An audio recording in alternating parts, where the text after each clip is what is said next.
তারেক রহমানকে ব্যঙ্গ করার অভিযোগে বগুড়ায় আদালত চত্বরে আলোচিত ইউটিউবার আশরাফুল আলম ওরফে হিরো আলমকে কান ধরে উঠবোস করানোর পর বেধড়ক মারধর করা হয়েছে।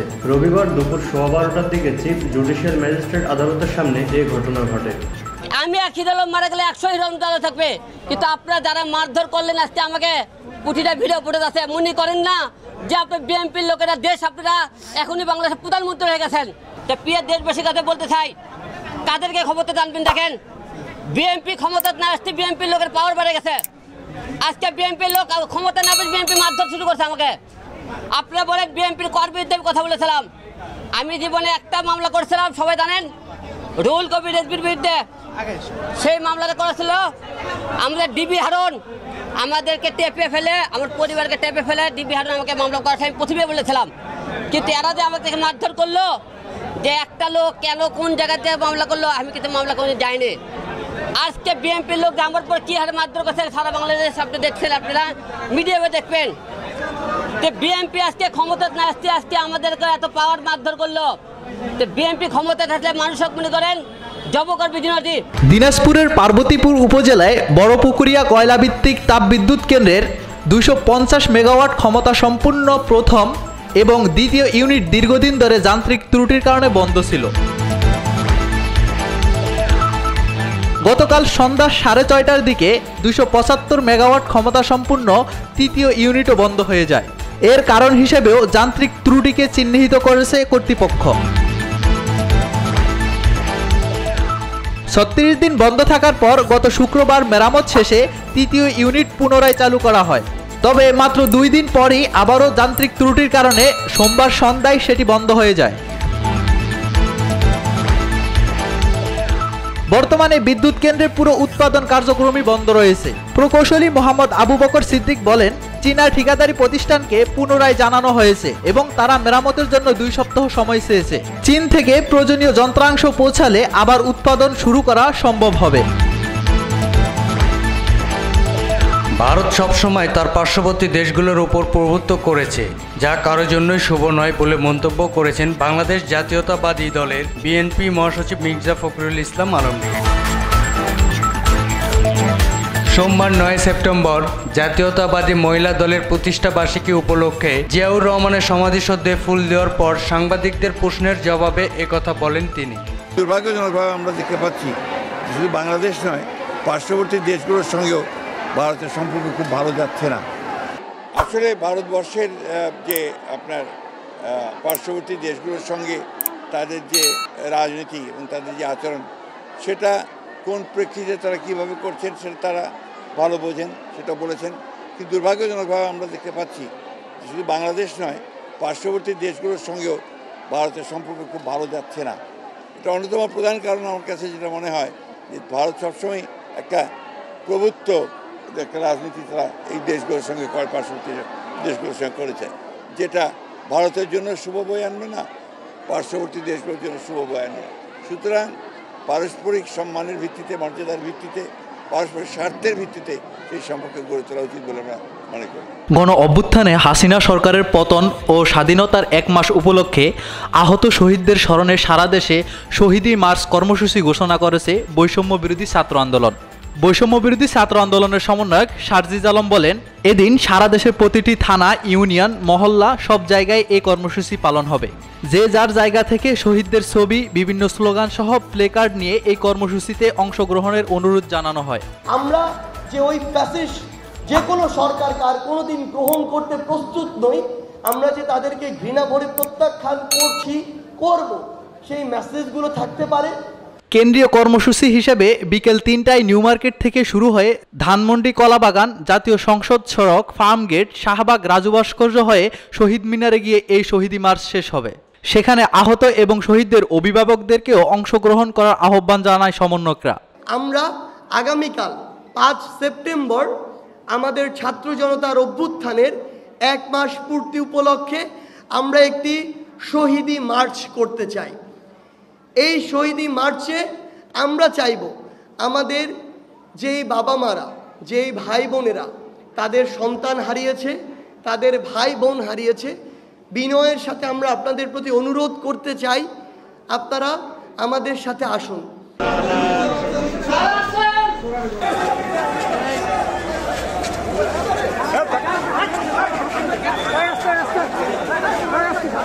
ঢাকা ৭ আসনের সাবেক সংসদ সদস্য এমপি হাজী মোহাম্মদ সেলিমের ৫ দিনের রিমান্ড মঞ্জুর করেছেন আদালত।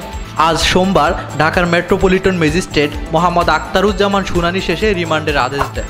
লালবাগ থানার আইডিয়াল কলেজের ছাত্র খালিদ হাসান মোহাম্মদ সাইফুল্লাহ হত্যা মামলায় ১০ দিনের রিমান্ড চেয়ে আবেদন করেন লালবাগ থানার উপপরিদর্শক আক্কাস মিয়া। শুনানি শেষে আদালত তাকে ৫ দিনের রিমান্ডে পাঠান।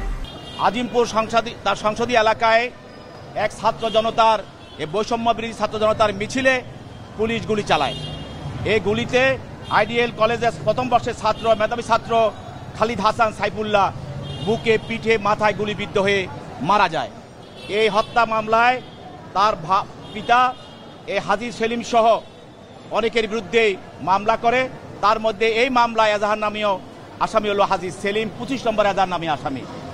এই মামলায় তদন্তকারী কর্মকর্তা এই তদন্তকালে এই আসামির বিরুদ্ধে এই মামলার সঙ্গে জড়িত থাকার সুনির্দিষ্ট অভিযোগ পায় এবং আরও এই ঘটনার সঙ্গে আরও কারা জড়িত এবং কিভাবে এই সাইফুল্লাহ হত্যা হলো এবং এই পিছনে পরিকল্পনা, সহায়তা এবং ষড়যন্ত্রে কারা জড়িত এই বিষয়গুলি উদ্ঘাটন করার জন্য তাকে আরও জিজ্ঞাসাবাদ করা প্রয়োজন।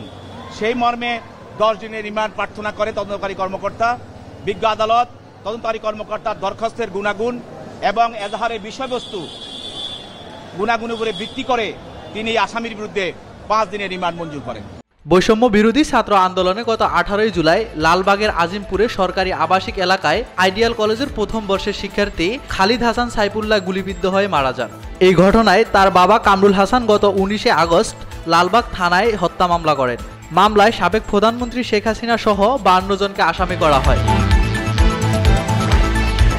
গত ১৫ বছরে জামাতে ইসলামীর উপর আওয়ামী লীগ সরকারের যে নির্যাতন করেছে তা ক্ষমা করে দেওয়ার ঘোষণা দিয়েছেন জামাতে ইসলামীর আমির ডক্টর শফিকুর রহমান। মঙ্গলবার দুপুরে সাংবাদিকদের সাথে মত বিনিময় সভায় তিনি এ ঘোষণা দিয়ে বলেন, কারো ওপর কোনো প্রতিশোধ নেবে না দল। আমরা অতীতে যদি বিভক্ত হয়েই থাকি দল ধর্মের ভিত্তিতে, ট্রাইবস এবং বিভিন্ন কাস্টের ভিত্তিতে, আমি বলবো যে এগুলো আমরা ভুলে যাই। একটা জাতি যখন ঐক্যবদ্ধ থাকে গোটা বিশ্ব তাদেরকে সম্মান করতে বাধ্য হয়, আর জাতিটা যখন বিভক্ত হয়ে পড়ে তখন তাদের মাথার উপর সবাই মাতব্বরি করে এবং এতে ওই জাতির শুধু ক্ষতির পরিমাণ বাড়ে, এ জাতি লাভবান হয় না। আজকে বড় প্রয়োজন আমাদের ঐক্যের। আমরা অতীতে যদি বিভক্ত হয়েই থাকি দল ধর্মের ভিত্তিতে, ট্রাইবস এবং বিভিন্ন কাস্টের ভিত্তিতে, আমি বলবো যে এগুলো আমরা ভুলে যাই। আমরা বলতে চাচ্ছি আমাদের এই প্রিয় দেশে যারাই জন্মগ্রহণ করবে তিনি যে ধর্মেরই হন, যে দলই সমর্থন করুন কিংবা নির্দলীয় হন, তিনি এর দেশের একজন গর্বিত মর্যাদাবান নাগরিক এবং সকল নাগরিককে তার অধিকার সংবিধান এবং রাষ্ট্র যা দিয়েছে করুণা হিসেবে নয়, তার অধিকার হিসেবে তাকে দিতে হবে। এই অধিকার প্রাপ্তির জন্য যুদ্ধ হচ্ছে রাজনীতিবিদরা, যুদ্ধ হচ্ছে কলম যুদ্ধ এবং বাক যুদ্ধরা। এই আপনারা আর আমরা মিলেই কিন্তু সমাজটাকে আমরা রাইট ডিরেকশনে নিব, এটা আমাদের দায়িত্ব। অনেকে বলেছেন আপনারা মাফ করে দিচ্ছেন কেন, তাহলে যারা পারপিট্রেটর তারা তো তাদের পাওনাটা পেল না। আপনি কোনটা চাচ্ছেন মানুষের জন্য? আপনি কি তার ধ্বংস চাচ্ছেন না তার সংশোধন চাচ্ছেন? যদি ধ্বংস চান তাকে নিয়ে যান যেখানে ইচ্ছা, আপনি টেনে নিয়ে যান। আর তার যদি আপনি সংশোধন চান এবং একটা সংশোধিত হাত হিসাবে তিনিও সমাজে কোনো অবদান রাখুন, সেটা যদি চান তাহলে তাকে সংশোধনের জন্য জায়গাটা তৈরি করে দিতে হবে। ওই জায়গায় হিংসার কোনো জায়গা নেই, এখানে উদারতার প্রশ্ন। তবে আমরা বলেছি হ্যাঁ, কোনো ভিকটিম কিংবা ভিকটিম ফ্যামিলি তারা যদি সুনির্দিষ্ট অপরাধের প্রতিকার চেয়ে আইনের আশ্রয় নেয়, আমরা তাদেরকেও সাহায্য করব, এটা আমাদের দায়িত্ব। কিন্তু দল হিসাবে আমাদের উপরে যা করা হয়েছে, এই জুলুম শব্দ বলতেও আমার কষ্ট লাগে, যা করা হয়েছে আমরা আল্লাহর রাস্তায় তা ক্ষমা করে দিলাম। দল হিসাবে আমরা কোনো প্রতিশোধ নেব না। তবে এটা আশা করব যারাই রাজনীতি করবেন তাদের জন্য আল্লাহ একটা রাজকীয় মন দেন, তারা যেন জটিল এবং সংকীর্ণ মনা না হন, তারা যেন এক ছোখা না হন, তারা যেন তুষামতকারীদের পাল্লায় পড়ে জনগণকে ভুলে না যান। তারা যেন জনগণের খাদেম হন, তারা যেন জনগণের মালিক না হন। জামাতের আমির এবং মহানগরী উত্তরের আমির দুইজনই বৃহত্তর সিলেটের মানুষ। আমার পরিচয় ভাই ভিন্ন। আমাকে লোকেরা জিজ্ঞাসা করে আপনার ঠিকানা কি, আমি বলি সাধারণ পরিবহন সমগ্র বাংলাদেশ।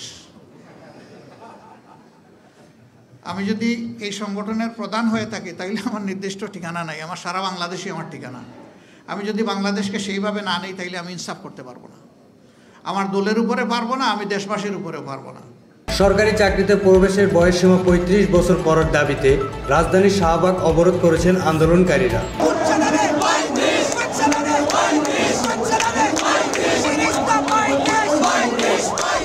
শনিবার দুপুর থেকে শাহবাগ মোড় অবরোধ করেন তারা। এর ফলে শাহবাগ এলাকা নিয়ে যান চলাচল বন্ধ হয়ে যাওয়ায় আশেপাশে সব সড়ক তীব্র যানজট দেখা দিয়েছে। আমরা আমাদের যে আন্দোলন এখানে চলমান থাকবে। আমাদের একটা টিম আসিফ নজরুল স্যারের সাথে দেখা করতে এখন যাব। আমরা গিয়ে আসা আগ পর্যন্ত আপনারা এখানে অবস্থান করবেন। কিন্তু আমরা যখন কথা বলতে গিয়েছিলাম তখন আমরা বললাম যে না, মাঠে আন্দোলন চলমান আছে। তো সেক্ষেত্রে আমাদের যে ছাত্র ভাইয়েরা আছে তারা এখানে চাচ্ছেন যে মাঠে এসে একটি চূড়ান্ত ডিক্লারেশন। তো সেই দাবির পক্ষে আমরা আবারও কথা বলেছিলাম পিএস এর সাথে। তো উনি বললেন যে স্যার মিটিংয়ে আছেন, আর সেই মিটিংটা এখনও চলমান আছে 5টা থেকে। আর মিটিংয়ের স্থানটা আপনারা সাংবাদিক ভাইয়েরা জানতে চেয়েছেন কোথায়, প্রবাসী কল্যাণ ভবনে মিটিংটা হচ্ছে। তো সেখানে আমাদের বিষয়টা আলোচনা হচ্ছে, সেখানে অধিকাংশ উপদেষ্টারা আছেন। তো আমরা আশা করেছিলাম এবং তারাও বলেছিলেন যে মিটিং শেষে আমাদের এখানে একটা প্রতিনিধি টিম আসবে। তো এখন পর্যন্ত যেহেতু আসে নাই, সন্ধ্যা হয়ে গেছে আন্দোলনের সময়, আমরা চাচ্ছি এখন আমাদের যে কর্মসূচিটা সেটা হলো আমাদের এখান থেকে একটা প্রতিনিধি টিম আমরা আসিফ নজরুল স্যার বরাবর যাব। আর আপনারা এখানে যারা আছেন না, আমরা যেহেতু অহিংস আন্দোলনে বিশ্বাসী, আমরা এখানে আমাদের বার্তা একটা, এই মঞ্চ থেকে যে ঘোষণাটা আসছে এটাই চূড়ান্ত ঘোষণা। এর বাইরে আমরা সাংবাদিক ভাইদেরকে আহ্বান করব, এর বাইরে কোনো কিছু আপনারা কর্ণপাত করবেন না। মিডিয়াতে যাতে কোনো রকম বাধা ছাড়া কাজ করতে পারে সেজন্য একটি মিডিয়া কমিশন গঠন করা সরকারের সক্রিয় বিবেচনাধীন। সংবাদ মাধ্যম ও মত প্রকাশের পূর্ণ স্বাধীনতা ইতিমধ্যে নিশ্চিত করা হয়েছে বলে মন্তব্য করেছেন অন্তর্বর্তীকালীন সরকার প্রধান উপদেষ্টা মোহাম্মদ ডক্টর ইউনূস। গতকাল বুধবার জাতির উদ্দেশ্যে দেওয়া ভাষণে তিনি এই মন্তব্য করেন। প্রিয় দেশবাসী, দেশের শিশু, কিশোর কিশোরী, তরুণ তরুণী, ছাত্রছাত্রী, বয়স্ক বৃদ্ধ, পুরুষ মহিলা সবাইকে আমার সালাম জানাচ্ছি। আসসালামু আলাইকুম। বক্তব্যের শুরুতে আমি গভীর শ্রদ্ধা জানাচ্ছি জুলাই আগস্ট মাসে ফ্যাসিবাদের বিরুদ্ধে ছাত্র শ্রমিক জনতার অভ্যুত্থানে নিহত সকল শহীদের প্রতি। আমি আরও স্মরণ করছি তাদের যারা ফ্যাসিবাদী শক্তির প্রাণঘাতী অস্ত্রের সামনে হিমালয়ের মতো দাঁড়িয়ে অন্যায়ের প্রতিবাদ করে মৃত্যুকে আলিঙ্গন করেছে, আহত হয়েছে, পঙ্গুত্ব বরণ করেছে, হারিয়েছে তাদের চোখের দৃষ্টি। সেই সব বীরদের স্মরণ করছি যারা মিথ্যাচার, লুটপাট, স্বৈরতন্ত্রের বিরুদ্ধে এক দফা দাবি নিয়ে দাঁড়িয়েছিল। কৃতজ্ঞতা চিত্তে স্মরণ করছি আপনাদের ভাই বোনদের, আপনাদের সন্তানদের যারা এই বিপ্লবে অংশগ্রহণ করেছিল। প্রিয় দেশবাসী, আমি আগেও জানিয়েছি, আবারও জানাচ্ছি, গণ অভ্যুত্থানে সকল শহীদের পরিবারকে পুনর্বাসন করা হবে। সকল আহত শিক্ষার্থী, শ্রমিক, জনতার চিকিৎসার সম্পূর্ণ ব্যয় সরকার বহন করবে। আহতদের দীর্ঘমেয়াদী এবং ব্যয়বহুল চিকিৎসা এবং শহীদদের পরিবারের দেখাশোনার জন্য স্বাস্থ্য মন্ত্রণালয়ের নেতৃত্বে একটি পূর্ণাঙ্গ তালিকা প্রস্তুত করা হয়েছে। যে সমস্ত ভাই বোনেরা তাদের গত 16 বছরের বেদনা জানিয়ে তার প্রতিকার পাওয়ার জন্য আমার অফিস এবং সচিবালয়ের অফিসসমূহের সামনে প্রতিদিন ঘেরাও কর্মসূচি দিয়ে আমাদের কাজকর্ম ব্যাহত করছিলেন, তারা আমার আহ্বানে সাড়া দিয়ে ঘেরাও কর্মসূচির থেকে বিরত হয়েছেন বটে, তবে অন্যত্র আবার তারা তাদের কর্মসূচি দিয়ে যাতায়াতে ব্যাঘাত সৃষ্টি করছেন। আমি কথা দিচ্ছি, আপনাদের ন্যায্য আবেদনের কথা আমরা ভুলে যাব না। আমরা সকল অন্যায়ের প্রতিকারের জন্য প্রতিশ্রুতিবদ্ধ। আমরা আমাদের দায়িত্বকালে যথাসম্ভব সব সমস্যার সমাধানের চেষ্টা করব। সন্ত্রাস দমন আইন ও ডিজিটাল সাইবার নিরাপত্তা আইনে দায়েরকৃত মিথ্যা হয়রানিমূলক মামলাগুলো প্রত্যাহার করা হচ্ছে। সাইবার নিরাপত্তা আইন সহ বাংলাদেশে বিদ্যমান সকল কালো আইনের তালিকা করা হয়েছে। অতি সত্বর এই সকল কালো আইন বাতিল ও প্রযোজ্য ক্ষেত্রে সংশোধন করা হবে। সাংবাদিক সাগর রনি হত্যাকাণ্ড সহ বহুল আলোচিত 5টি হত্যাকাণ্ডের তদন্ত ও বিচার অগ্রাধিকার ভিত্তিতে ও দ্রুততম সময়ে নিষ্পত্তির জন্য সহায়তা প্রদান করা হচ্ছে। সম্প্রতি আমরা বলপূর্বক গুম থেকে সকল ব্যক্তির সুরক্ষার জন্য আন্তর্জাতিক কনভেনশনের সনদে স্বাক্ষর করেছি। ফলে স্বৈরাচার দ্বারা প্রতিষ্ঠিত গুম সংস্কৃতির সমাপ্তি ঘটানোর জন্য আন্তর্জাতিকভাবে আমরা প্রতিজ্ঞাবদ্ধ হলাম। এছাড়া আমরা ফেসিবাদ শাসনের 15 বছরে গুমের প্রতিটি ঘটনা তদন্ত করার জন্য পৃথক একটা কমিশন গঠন করছি। যেসব পরিবার তাদের নিখোঁজ পিতা, স্বামী, পুত্র এবং ভাইদের পাওয়ার জন্য বছরের পর বছর যন্ত্রণার সাথে অপেক্ষা করছেন, আমরা আপনাদের বেদনায় সমব্যথী। আয়নাঘরগুলো বন্ধ করে দেওয়া হয়েছে এবং সেই সাথে বের হয়ে আসছে ফ্যাসিস্ট হাসিনা সরকারের গুমের শিকার ভাই বোনদের কষ্ট ও যন্ত্রণা গাথা। আমাদের তরুণ প্রজন্মের ভবিষ্যৎ যেন উজ্জ্বল হয়, সেটা নিশ্চিত করতে শিক্ষা ব্যবস্থার দিকে আমাদের পূর্ণ নজর রয়েছে। ইতোমধ্যে প্রথম শ্রেণী থেকে দ্বাদশ শ্রেণী পর্যন্ত বর্তমানের ত্রুটিপূর্ণ শিক্ষাক্রম পরিবর্তন করা হয়েছে।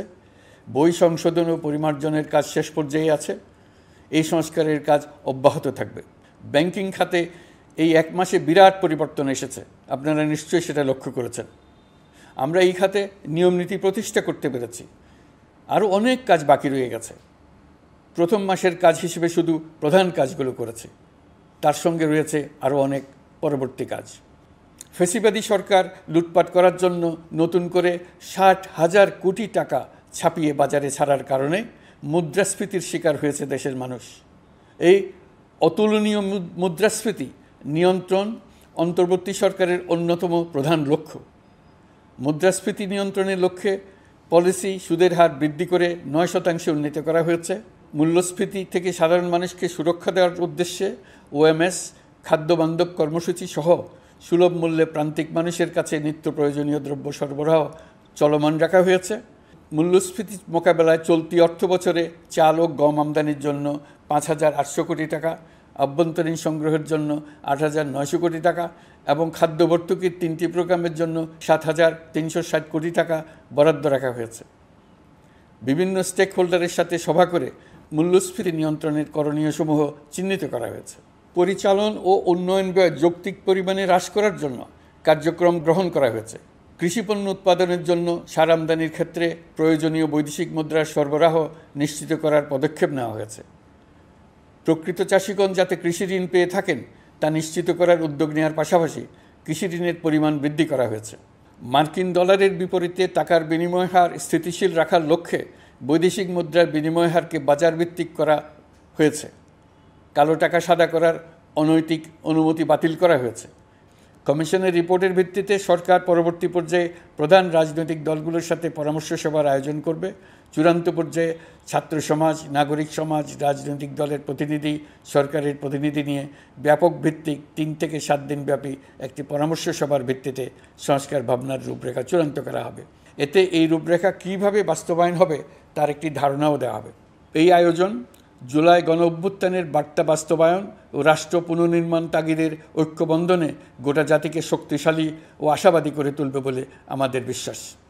প্রিয় দেশবাসী, আমাদের সামনে অনেক কাজ, সবাই মিলে একই লক্ষ্যে আমরা অগ্রসর হতে চাই। আমাদের মধ্যে, বিশেষ করে আমাদের নতুন প্রজন্মের মধ্যে যে সুপ্ত প্রতিভা লুকিয়ে আছে সেটা যেন বিনা বাধায় রাষ্ট্রের এবং সমাজের সহযোগিতায় প্রকাশ করতে পারি, সেই সুযোগের কাঠামো তৈরি করতে চাই। ধৈর্য ধরুন, এই কথাটি আমি মোটেই আপনাদের বলবো না। আমরা সবাই অধৈর্য হয়ে পড়েছি। এত সব কাজ কখন যে শেষ হবে এটা চিন্তা করে আমরা অধৈর্য হব, কেন হব না? কিন্তু সঠিকভাবে কাজ করব, কাজে কোনো অধৈর্যের চিহ্ন রাখব না। প্রিয় দেশবাসী, দেশের শিশু, কিশোর কিশোরী, তরুণ তরুণী, ছাত্রছাত্রী, বয়স্ক, বৃদ্ধ, পুরুষ, মহিলা সবাইকে আবারও আমার সালাম জানাচ্ছি। আসসালামু আলাইকুম। আপনাদের সবাইকে ধন্যবাদ জানাচ্ছি। অন্তর্বর্তী সরকারের তথ্য ও সম্প্রচার উপদেষ্টা মোহাম্মদ নাহিদ ইসলাম, যুব ও ক্রীড়া এবং কর্মসংস্থান মন্ত্রণালয়ের উপদেষ্টা আসিফ মাহমুদ ভূঁইয়া এবং শিল্প উপদেষ্টা আদিলুর রহমান খান গণভবন পরিদর্শন করেছে। শনিবার বেলা 11টার দিকে গণভবনে যান তারা।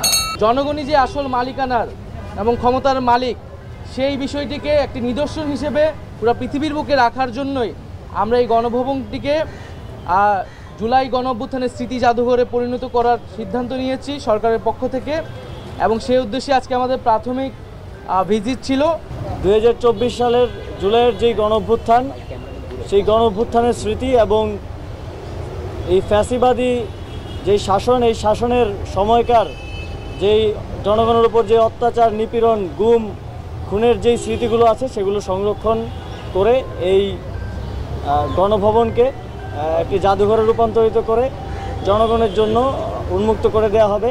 ভারত বাংলাদেশের সার্বভৌমত্ব নয়, বরং আওয়ামী লীগের জমিদারি পুনরুদ্ধারের কাজ করেছে বলে মন্তব্য করেছেন বিএনপি সিনিয়র যুগ্ম মহাসচিব রুহুল কবির রিজভী।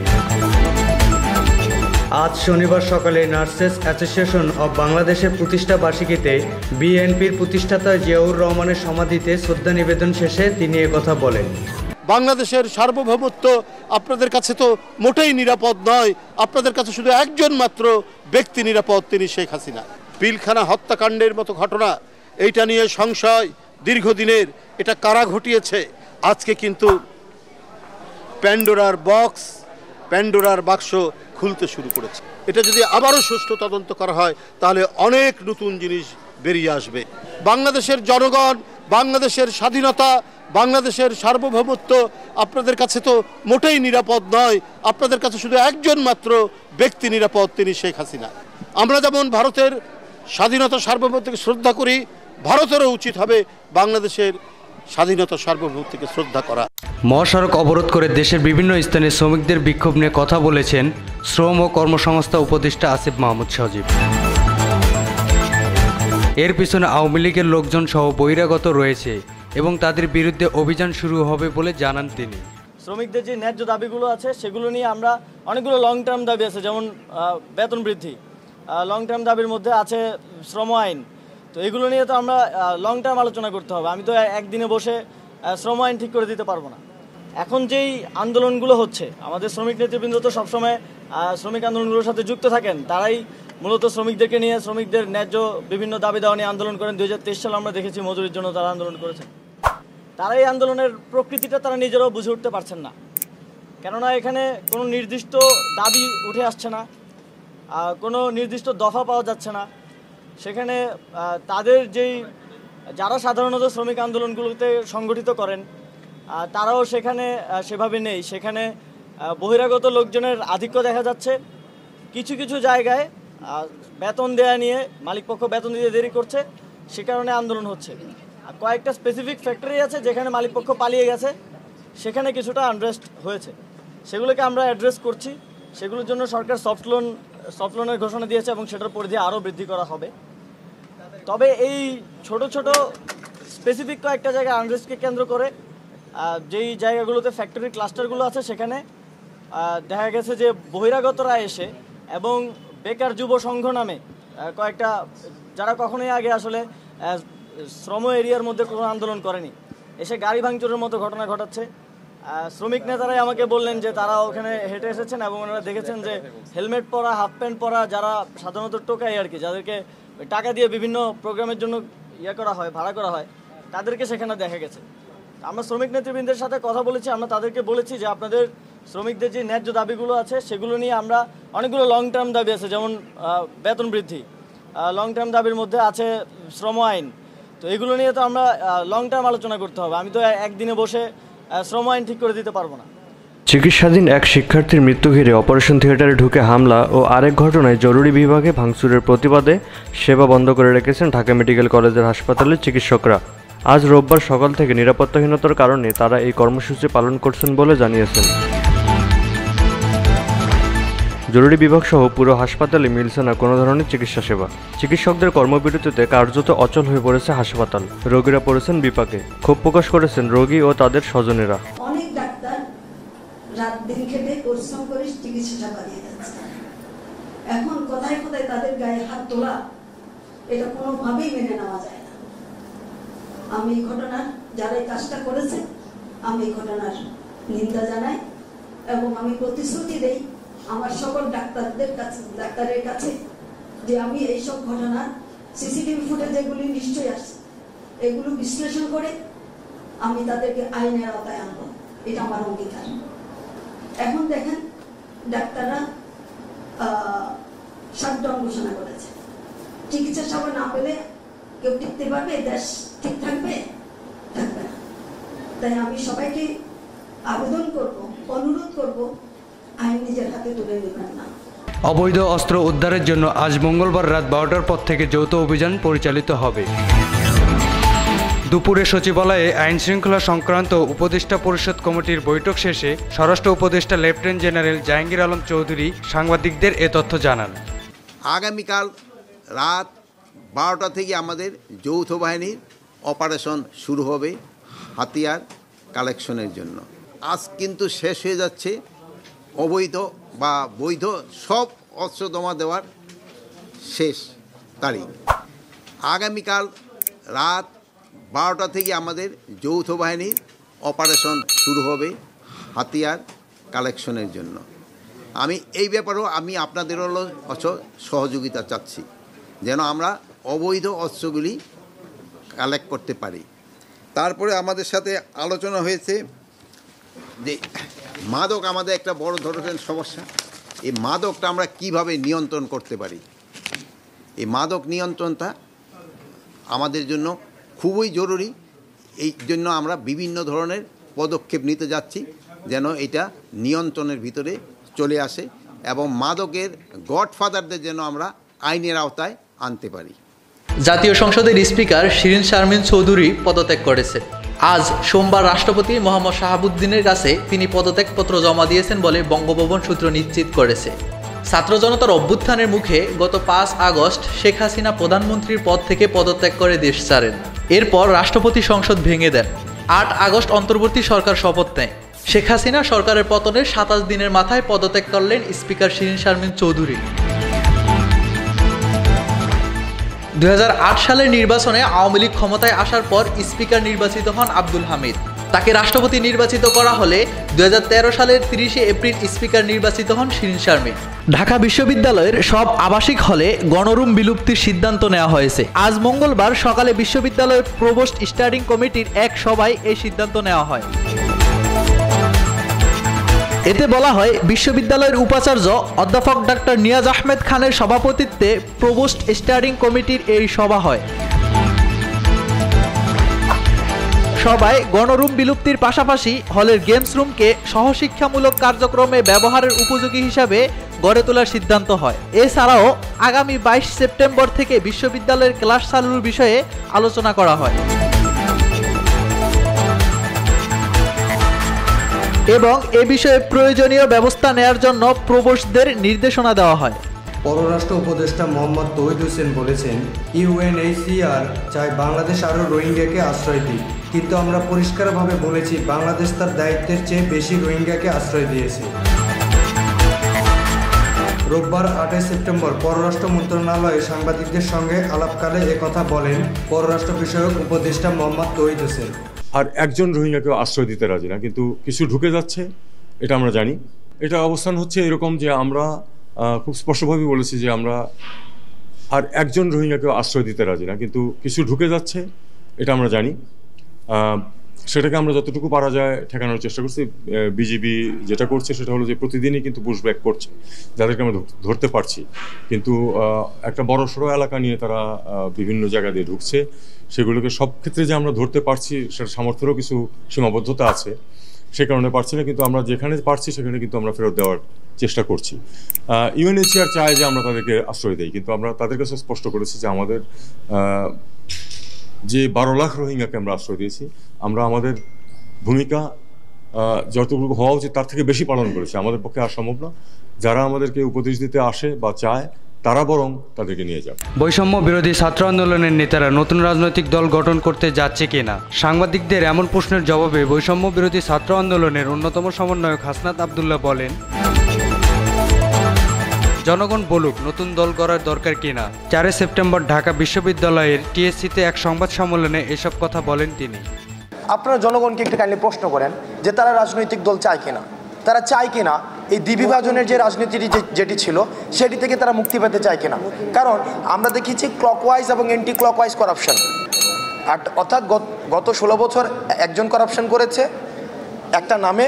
আপনি দেখবেন ঢাকায় আপনি একটা পরিবর্তন হয়েছে, কিন্তু ঢাকায় পোস্টারের জায়গায় পোস্টার আছে, ছবিগুলো চেঞ্জ হয়েছে, তাই না? আর প্যাটার্নটা দেখেন সেম প্যাটার্নই আছে, 3টা ছবি, 2টা ছবি, নিচে ছবি, উপরে ফিক্সড ছবি। 2 নম্বরের যে প্যাটার্নে সে হচ্ছে এখন এম, আর নিচে হচ্ছে যে হইতে চায়। মানে এই প্যাটার্ন কিন্তু সেম আছে, এবং এই প্যাটার্নটা কবের প্যাটার্ন? এটা হচ্ছে যে প্যাটার্নের বিরুদ্ধে হচ্ছে আমাদের আন্দোলনটি ছিল। এখন আমরা রাজনৈতিক দল করছি কিনা সেই প্রশ্নটি আপাতত আপনাদের কাছে আমরা অনুরোধ করব, আমাদেরকে না করে আপনারা জনগণের কাছে জানতে চান তারা এই ব্যানারের পরিবর্তন চায় কিনা, এই সিস্টেমের পরিবর্তন চায় কিনা, এবং এই সিস্টেমের পরিবর্তনের জন্য তারা কোনো নতুন রাজনৈতিক দল চায় কিনা সেটি জনগণকে প্রশ্ন করুন, জনগণ নির্ধারণ করবে। বাকির কিন্তু বলে দিয়েছে আমরা জনগণের ভাষাকে রূপান্তর করি, জনগণের সিম্বলটা যে সিম্বলটা দেখায় সেটাকে আমরা ভাষায় রূপান্তর করি।